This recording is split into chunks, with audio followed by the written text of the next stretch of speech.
total 5,600. Naghatag ka 5,000. 500. 500. So 5,100 lang. Tapos ang karon 2,520, 2,480 na lang balance. Ta.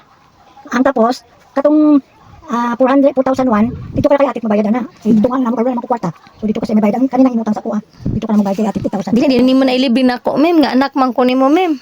Ginoo ko ako nga wala ko sweldo. Napagod ko trabaho ron, wala man ko sweldo. Salig na mawala sa inyong pangatag. Grabe anak di ako nimo, ma'am. Bisa na kay mama man ko. Oh, dayon. Kaya tabag ka sa pakyan eh. Dapat imo akong hatagan kay imo bugong anak. Kato sa una kay eskwela ka tagaan niya. Siyempre kay pagbalon, panggasto. Karon kay naa ka na trabaho, ikaw na maghatag na ako. Dili nga ako maghatag nimo kay wala naman ko work. Wala na kay work. Wala na. Retired na. O paibton ka na kog uban ako, ma'am. Kapoy ka. Tag piso ang isa. Anak, kapoy ka na. Malibat ko na. Tag piso ang isa. Sige na, ma'am. Kapoy.